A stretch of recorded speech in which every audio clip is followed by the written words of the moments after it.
Before the total implosion of the FTX exchange in 2022, CEO Sam Bankman-Fried hinted in a string of cryptic tweets that he wanted to explain what happened with the crypto exchange company's sudden collapse.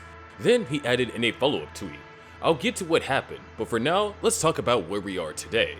His post generated thousands of likes and retweets, and ex-users stated the obvious: fraud is what seemed to have happened, sir. No, it wasn't just fraud. It was quite easy for this ex-user to state what had happened, yet this has gradually morphed into the greatest unbecoming in the crypto industry.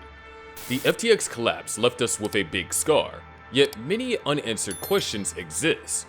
What if Sam Bankman-Fried was not the only villain in this story? The devil is in the details, they say. When Sam Bankman-Fried was sentenced to 25 years in prison, the judge criticized him for his apparent lack of remorse. He knew it was wrong, he knew it was criminal, argued Judge Lewis Kaplan. So have the last few months behind bars given him time to reflect on his actions? Not really. According to reports, in his first interview since his imprisonment, SBF was asked about whether his views on the trial had changed. "I got the distinct impression that Sam still doesn't believe he committed any crimes, only that he was the one responsible for putting FTX in a position where it was vulnerable to a bank run and the devious actions of his competitors, not unlike how both Bear Stearns and Lehman Brothers failed in 2008, a reporter said. Now, this is the part where we get suspicious. Sam Bankman-Fried committed one of the biggest financial crimes in the industry. His case dragged on for a while before he was finally in prison, and now he doesn't feel any remorse for his actions? Something is not right. What did we miss? Well, this will take us back to the early hours of that day, November 2nd of 2022.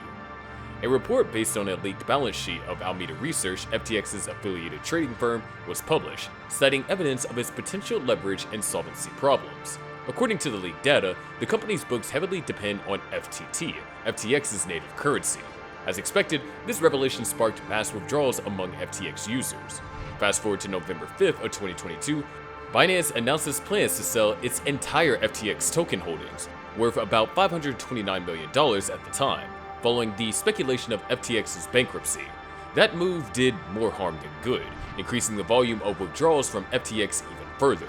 Soon enough, as FTX's finances were in crisis, Binance decided to sign a non-binding letter of intent to buy its smaller rival. Of course, this seemed like a solution to FTX's liquidity problem, not until Binance backed out after reviewing the company's internal data. And then, that was it. The world's largest cryptocurrency exchange decided to walk away from the deal after their corporate due diligence revealed possible evidence of FTX mishandling customer funds. Things spiraled out of control when the SEC and the CFTC began their investigation on FTX in Alameda. On November 11th, FTX filed for bankruptcy, and Sam Bankman-Fried resigned. He was later arrested on December 12th of 2022, a month after FTX's collapse. Moreover, the charges brought against him, according to the Justice Department, were 2 counts of wire fraud and 1 count of conspiracy to commit money laundering, conspiracy to commit commodities fraud, conspiracy to commit securities fraud, and conspiracy to defraud the United States and commit campaign finance violations. Even with this string of accusations, the FTX CEO was not the only culprit involved in the mess. But here is the shocker. Others got away with their crimes.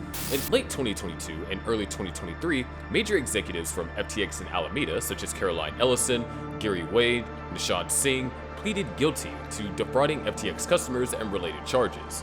In October 2023, all 3 testified that it was Bankman-Fried who directed them to commit fraud. Plus, FTX's caretaker, John Ray III, appointed to oversee the company's bankruptcy proceedings, reminded the court that Bankman-Fried had masterminded a colossal fraud, lived a life of delusion, and called Bankman-Fried's lawyers' claims that no one had been harmed as categorically, callously, and demonstrably false. Sam laid a smokescreen, spending millions of customer funds on his lifestyle, drawing in politicians and celebrities with donations and endorsement deals, and fronting a pseudo-philosophy of effective altruism that boiled down to the greater the profits, the greater the good. Ray also testified to Congress that FTX's collapse was really old-fashioned embezzlement. Furthermore, Brian Armstrong, co-founder and CEO of Coinbase, appeared on the All In podcast, confirming he was in contact with Sam Bankman-Fried and Changpeng Zhao. The Binance CEO announced his intent to acquire the rival FTX exchange and then rescinded his offer a day later. According to Armstrong, he spoke to CZ about why he was considering buying FTX and said he thought the deal was a bad idea. Sharing his understanding of FTX's collapse, Armstrong added that around the time of the Luna and 3AC collapse, Alameda had taken big losses and was even potentially insolvent. But it was then that Sam Bankman-Fried used customer funds kept on the FTX exchange to continue funding Alameda's operations. This was considered fraud under US law. Armstrong further commented on his relationship with the FTX founder, saying Sam Bankman-Fried was a bright, credible, competent person. He admitted that he wasn't expecting the collapse. Bankman-Fried was not a saint. Digging deeper into the case also casts a spotlight on the important role that high-profile athletes, actors, and other entertainers played in promoting FTX, hence sharing in the pathetic fall.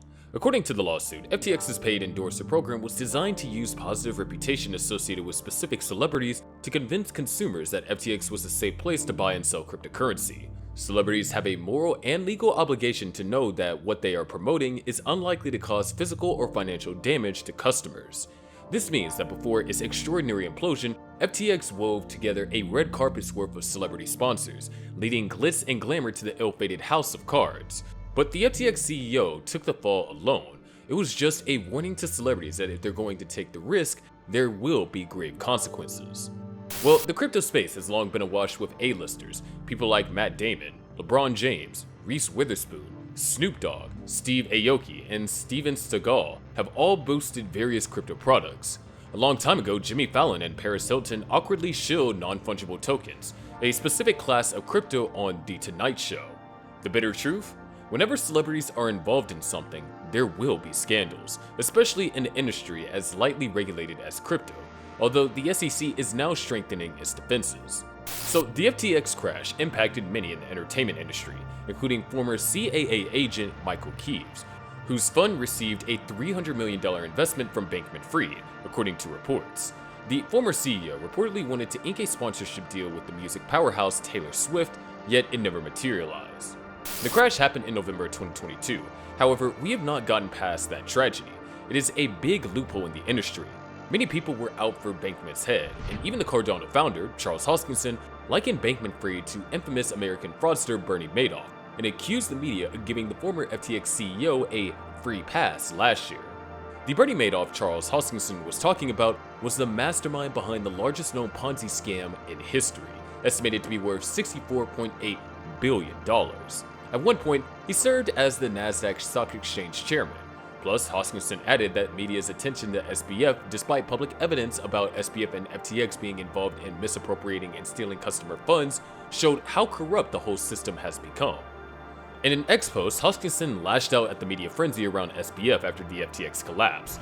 Hoskinson first called out author Michael Lewis, whose book on SBF had gained a lot of media traction just days leading up to the former FTX's CEO trial, labeling it as an apology tour. The Cardano founder noted that there seems to be a group of people who wanted to get a public exoneration for SBF.